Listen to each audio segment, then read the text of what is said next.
Amados irmãos, aqui nós começamos o segundo bloco. No primeiro bloco nós paramos com Eli, lendo em 1 Samuel capítulo 2, versículo 12, que diz que os filhos de Eli eram filhos de Belial e não conheciam ao Senhor. O que os filhos de Eli faziam de errado que estava irritando a Deus?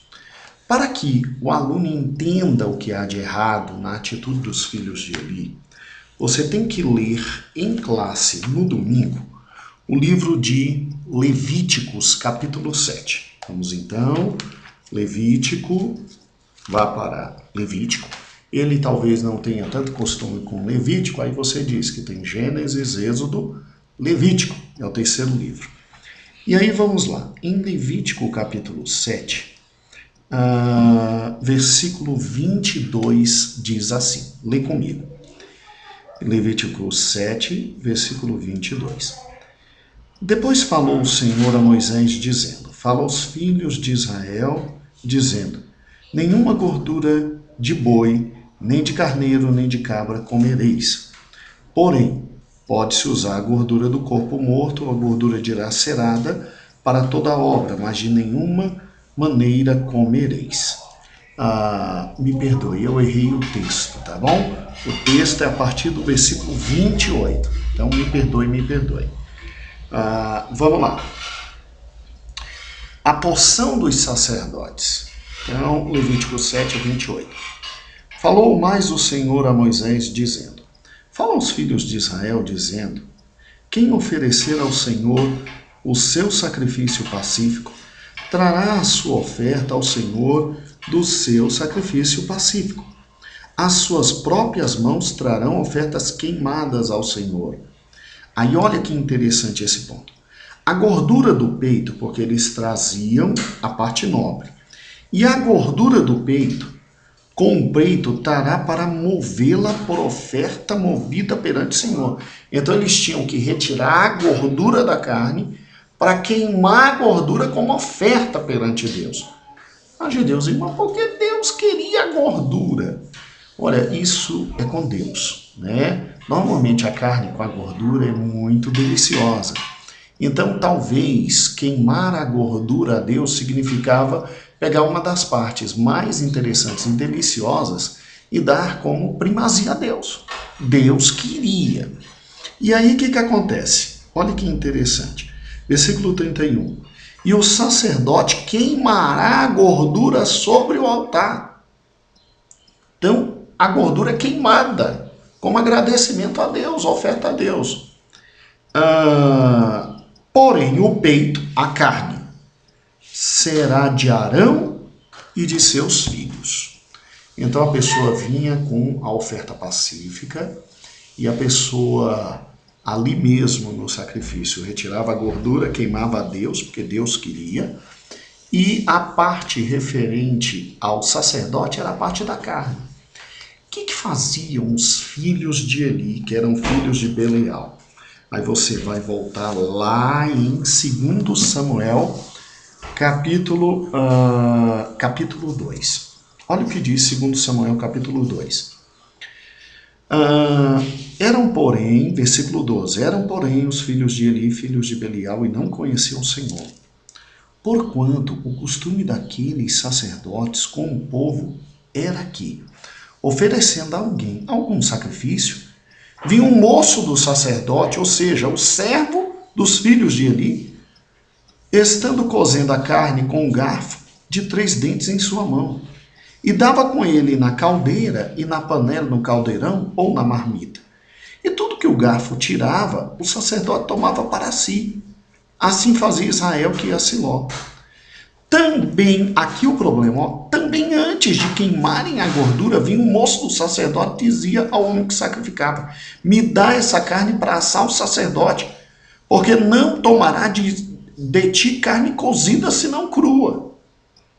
Quer dizer, a pessoa vinha oferecer, ela mal podia tirar a gordura, porque eles queriam com a gordura. E dizendo-lhe o homem, aí a pessoa que estava oferecendo o sacrifício dizia, queime primeiro a gordura de hoje, e depois tome para si o que desejar a alma, porque a carne era do sacerdote, mas a gordura era de Deus. E aí o rapaz dizia, não, tem que me dar tudo, se não me der, a força tomarei. E aí o versículo 17 diz, e isto era grande pecado desses jovens perante o Senhor. Por quê? Porque eles desprezavam a oferta do Senhor. Olha que interessante, né? Eles tinham um problema muito sério com o que era de Deus.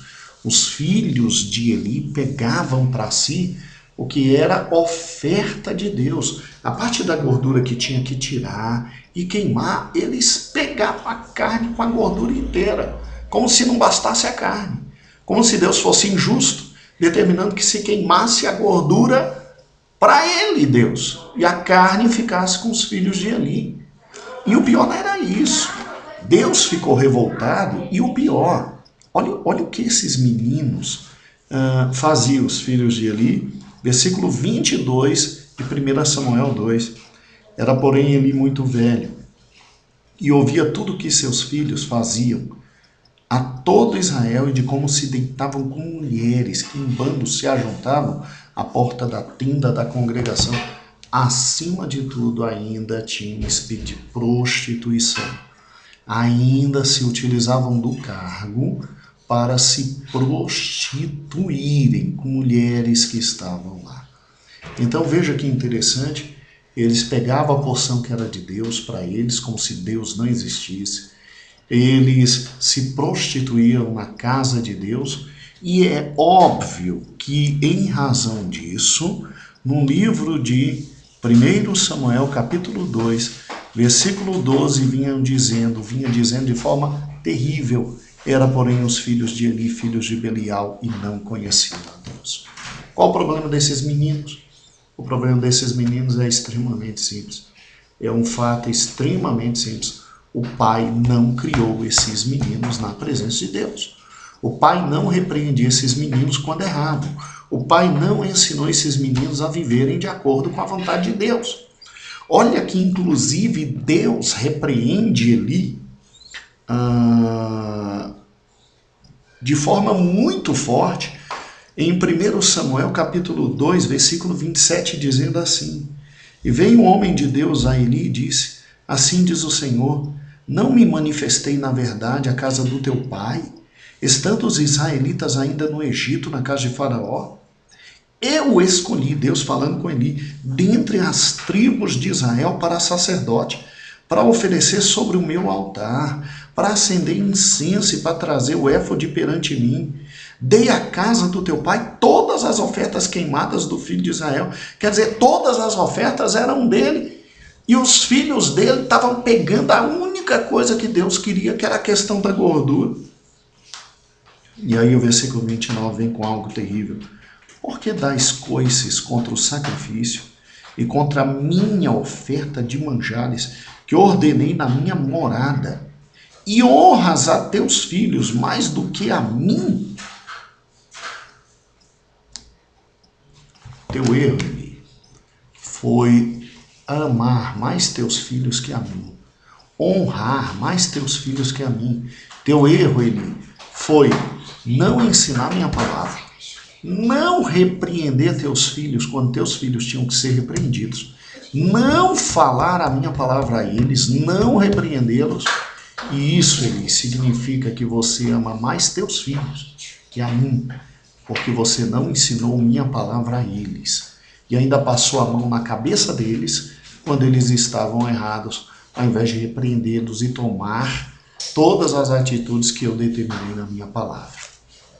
O pai e a mãe que não ensinam a palavra de Deus a seus filhos, que não corrigem seus filhos, que deixam seus filhos viverem à vontade, independente do que Deus ensina, este pai e esta mãe não está honrando a Deus.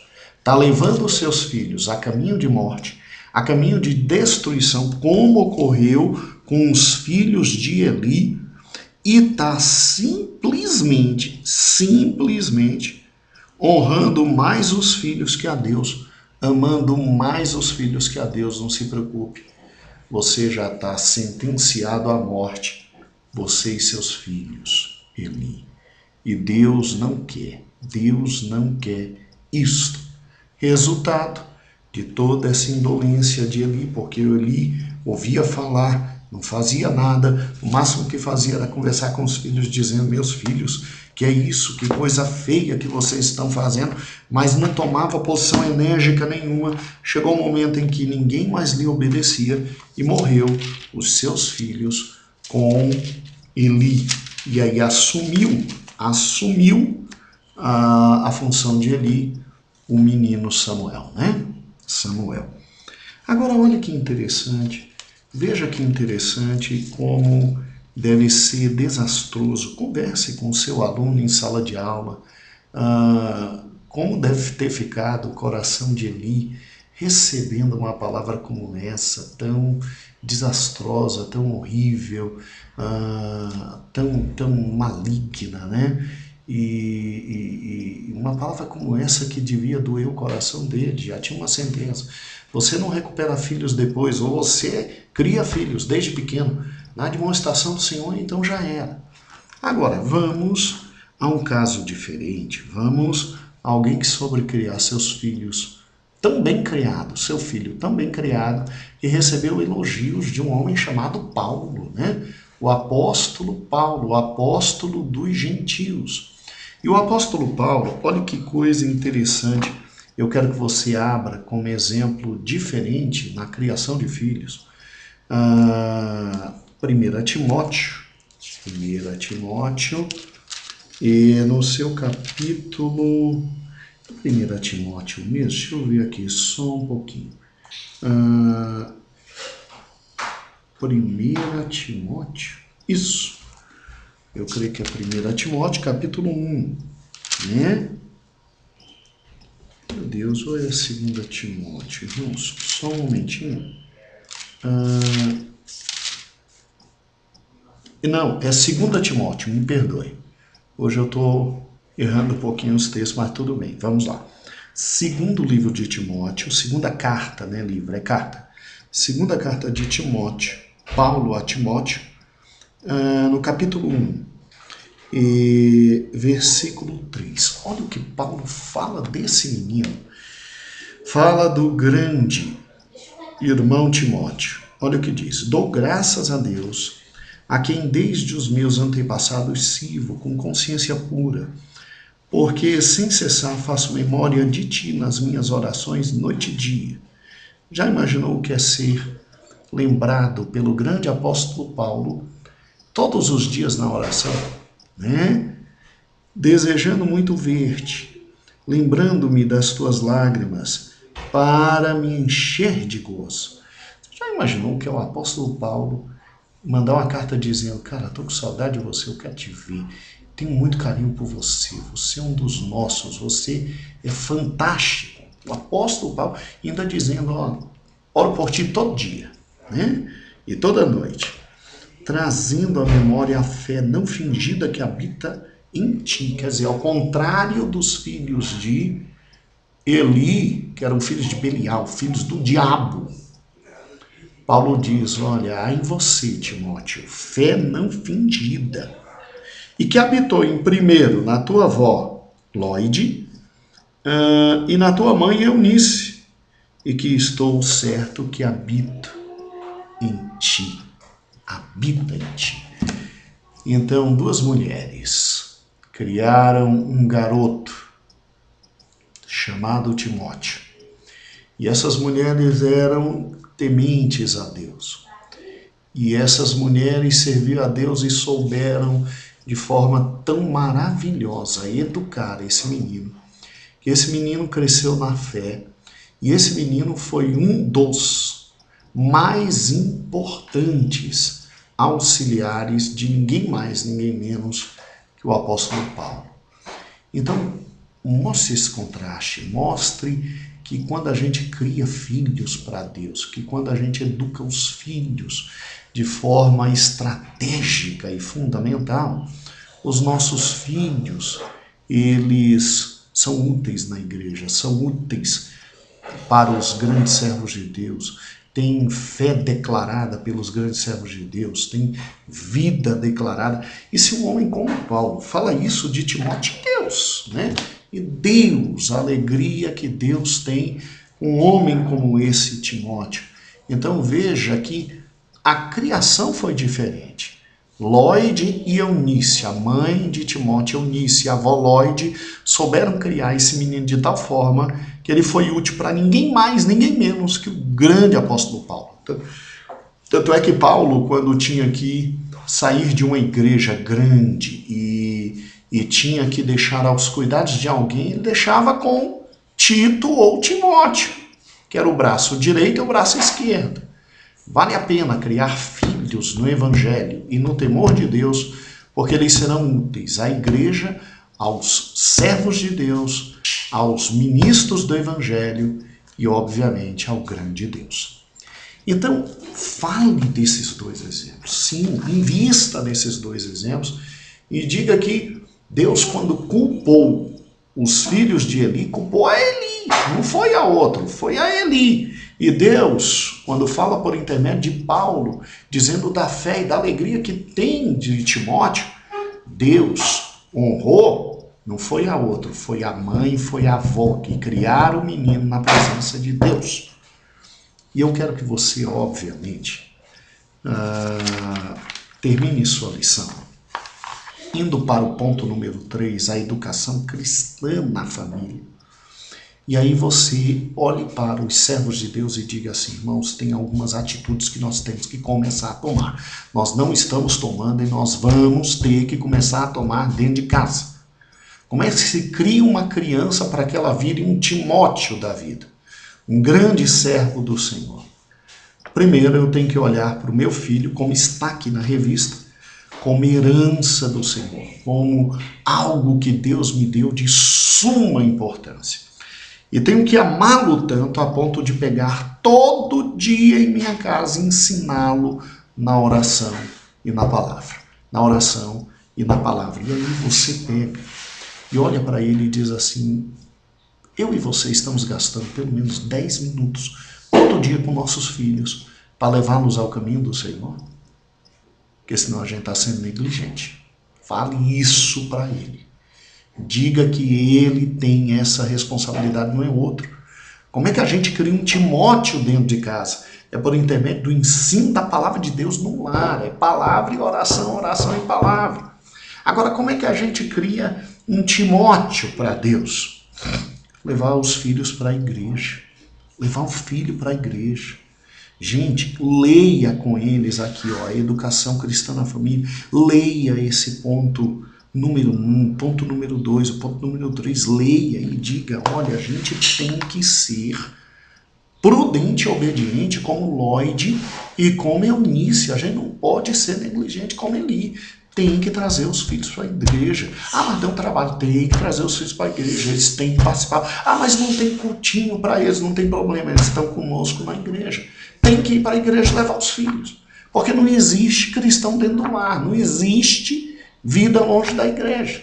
Ou cria os filhos dentro da igreja, ou lê todo dia a palavra de Deus com eles, e ora com eles, ou você vai criar filhos de Belial, e fique tranquilo que é o próprio Deus que vai destruir sua família. Preocupe-se não. Não é o próprio Deus que destrói a família. A gente colhe o que planta, né? A gente próprio com as mãos destrói a família. Mas existe a possibilidade, termine a lição dizendo para eles, existe a possibilidade do meu filho ser um Timóteo, ser alguém reconhecido pelo ministério, pela igreja, pelo próprio Deus, como menino de fé, como menino que se pode contar para o evangelho, para a igreja, para o trabalho. Agora isso depende de eu ser ou não uma Lóide, de eu ser ou não uma Eunice, criando meu filho todo dia na palavra e no ensino, e obviamente levando meu filho aos cultos durante a semana e final de semana, para que eles possam servir a Deus. Aqui nós encerramos a lição. No domingo, que Deus possa te abençoar. Chegue, por gentileza, 10 para as 9. Não chegue 9 horas. Chegue 10 para as 9, para abraçar seu aluno. Ter um momento especial com seu aluno lhe receber. Tá bom? A paz do Senhor. Toda quarta-feira eu me entregarei para o Elias os vídeos e na quinta-feira, pela manhã, os vídeos já estão disponíveis. Um grande abraço, meu amado. A paz do Senhor. No outro domingo, nós não teremos escola porque haverá Santa Ceia. Então, no próximo domingo, que é 2 de junho, haverá Santa Ceia. Tá bom? Um abraço, que Deus te abençoe. Amém.